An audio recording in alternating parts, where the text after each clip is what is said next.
Hi, everybody. It's Sarah Soon, and I'm here with my life coach, Erin Garcia.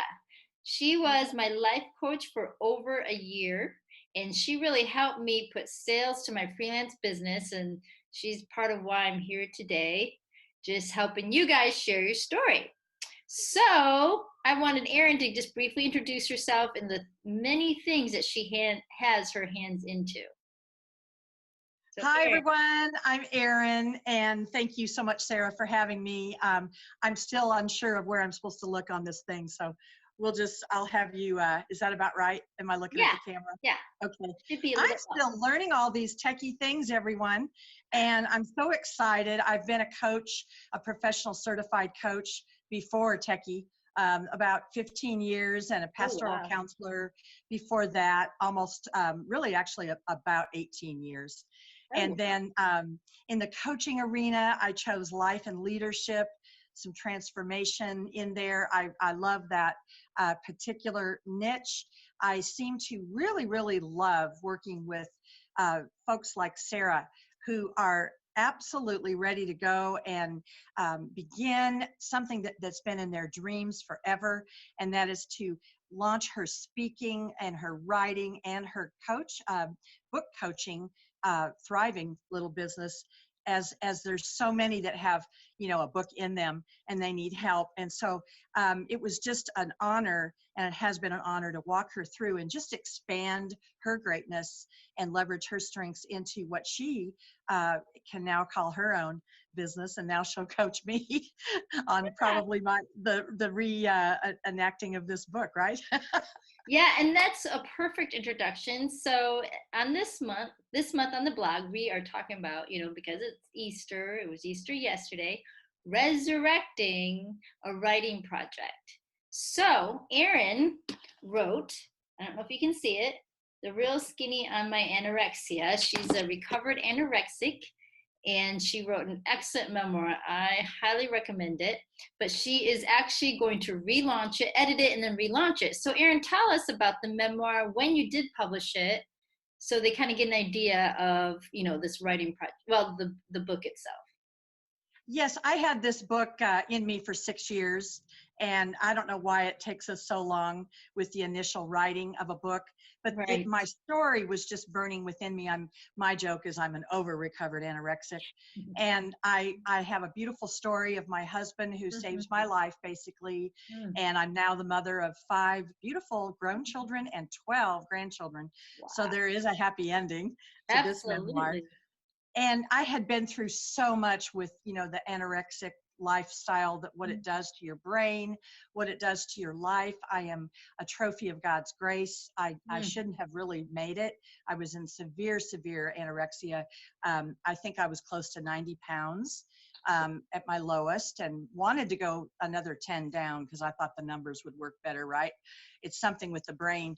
And when I looked into a mirror, just like the front of the cover of that book, I saw literally, I I I saw a fat person, Mm. and I was, zero, well, actually 5'6", and wearing clothes. My wedding dress is a size 0 that I actually took in. So my husband teases I probably couldn't get one leg in there now, and I'm like, now, stop that. But I'm very healthy and happy and well adjusted, and in a new eating disorder called carbs once in a while. And but that book, it's all the things that happen in my family Mm. and how I became that kind of person that needed. I had the Lord, but I just couldn't get over that. Really, it's been shown to be a mental illness. It really Mhm. is. Mhm. So my joke is I have a new mental illness too, right? But no, I feel like the road to wholeness has been God's hand in my life. I am just so blessed to have gotten through that, been delivered by God's beautiful deliverance story with my husband, the cook, and so forth. I won't tell anymore. You've got to go get the book and read it. But with that project, I had gotten into pastoral counseling, and I wanted to help others that have that. And there's actually a metaphor in it for all of us. Some of us are anorexic a different way. We might be abundant life anorexic, and with a Mhm. scarcity mentality about all the blessings God wants to bring us into a fullness that we can have in this life. And so Absolutely. when I speak about this soon, and I have a speaking engagement that got canceled because of Mhm. all this we're going through, that metaphor just came to life for me. That instead of anorexia, we can have abundance and a happy life that way. So 6 years I wanted to write it, and I started an outline, and I had ideas, and I knew basically one of the chapters, the Hunger Games movie came out. And I thought that's a good one. I'll use Hunger Games, and just fit different themes in. And I had it all, and it just took forever. And I finally published it in 2016. Okay. Really kind of a remarkable story. But I look back at it now, and I just think it can be tightened up even a little bit more. You, Sarah, having read it, you thought you could maybe expand a few things and tighten up others and help me with that, a new project there. Yeah, so that's kind of why you wanted to relaunch it. So, what are some lessons learned from having written it? And I love that you said it did take a long process, but the whole point is you did it. And even though it took a while, I'm sure it was quite a journey to go back to some of the memories. What were some of the lessons that you learned that could help people that are thinking about, oh, I want, maybe it's not just a memoir, but maybe it's a different book that they want to write, but they're like you, oh, it's going to take time. I don't know if I can do this. So, what got you over the hump, and what are some things you learned now that you have it published? I think overcoming perfectionism, because it's better, yes, whatever that chapter is, 6 or 7, I'm not sure. No, I think it's 9. It is nine. The It illusion. is 9. Yeah, the illusion of perfectionism. Even in our writing, better to get a project done and come back in and want to change some things. You have a different, paradigm looking at it, or new thoughts and new expansion things you can add. And I realized, boy, there's even more in my memories, because I do a neuro-emotional technique and have others do it on me too. And I've found some other nuances there. And it's really not a bad thing I felt badly that, oh, I have to do it again. No, I get to do it again. Get to do I, it. I want to improve it. And I think the lesson learned is it's okay to re-edit, rewrite it in some areas, and then relaunch it. Yeah, and that's what I've been saying to all my readers is just get it out there. Just take one step at a time. And you're a perfect example because you've sold quite a bit. Yeah, So it's done pretty well, but you still want to relaunch it. And I think that's another way to say, okay, don't make it tightly perfect. Just get it out there to bless people, especially, with a memoir or a how-to book. sure, absolutely. I mean, our creative take on things can change, and we have more ideas, more ways to make it clearer, the story clearer. Yeah. Yeah, absolutely. Okay, now Erin, I know you juggle many hats because in addition to your coaching, you're also, you do some ministry, and she also has a women's ministry group that I'm a part of. So, how do you find the time to write a book and to re-edit this book? And I know you're working on another possible book. Yep, there's a trilogy coming. Ooh. So, and then an ebook that you'll love, because it's my ebook is going to be my coaching system called The Ascent, and it's really time to do that. And then I have a trilogy coming, but I'm not going to give it away today. So, I have learned the fine art of writing out the night before a day occurs what I need to get done and when.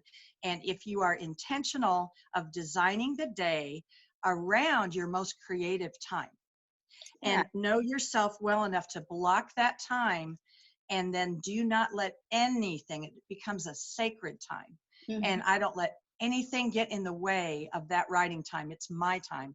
It's my creative contribution, right, to the world. So instead of dishonoring that time or diminishing how important it was, I began to honor that time. And it's really great when you look at your day, and I'm fresher in the morning. Mhm. And if you could just set that aside after you get off your rebounder or whatever, and have your cup of coffee there, and just let that go. And then sometimes, if later in the day I do get inspiration, I honor those moments of inspiration too, Mhm. because I may be getting a really good idea downloaded, and it's time to write it out. And I'll just spend a few minutes. I carry around this little guy always, these little Oh, yes. Walmart notebooks that are my brain. Mm. And there's someone else that says that. I know her name. Yes. Yes, but I write in there just very, very spontaneously. If an Mhm. idea is coming, it's time to get it on paper. Oh, see, that's another great tip that I need to follow up with is because our brains are always working, no matter if we're running errands or, cleaning the house, to when you get an inspiring thought to record it. Yeah, that's an idea too. I just do well with writing it though, and I've even gotten up at 3 a.m. in Oh, the wow. wee hours and realized I've got an idea. And that is when I keep it by my bed in case I want to write it there, or you could record too, because you don't know when your creative edge is going to come out and present Yeah. itself. And it's so amazing to. I think I had my idea about the middle of the book, the Anorexic's Prayer. Yes. That was an idea that was planted by my editor at the time, but I suddenly just had, oh, I know what it is, and it just was a download. That is so awesome. Well, what are some helpful tips if someone like you wants to relaunch their book, or maybe they started a book project and need to resurrect it? Well, Sarah, that's where you come in. And I'm learning that it's not wrong to ask for help, Yes. and that it's not bad to get a whole committee of people around me if I need it. And I'm a visionary, I'm a leader of a group, and I have learned that people are around me for a reason, to Mhm. help me, come alongside with ideas, and sometimes we hire them.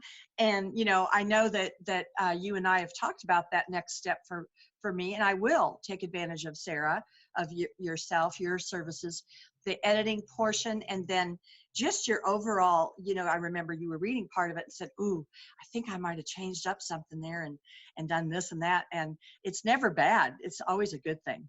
And so I would find a book coach like yourself, someone that can walk me through the steps necessary. And it's always worth it. Even though there's an expense, it's so worth it because I am making a very creative personal contribution, and for a legacy book or a Yeah. story that's my story.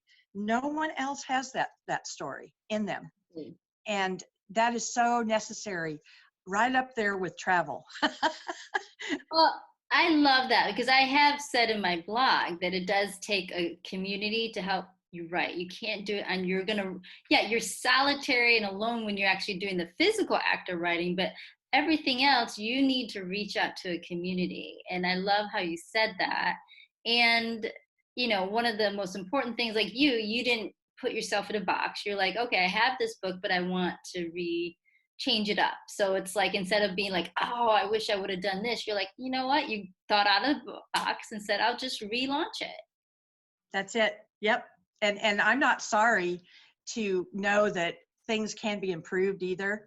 um, you see many, many famous books, the new edition, and they've expanded it and updated it, and Absolutely.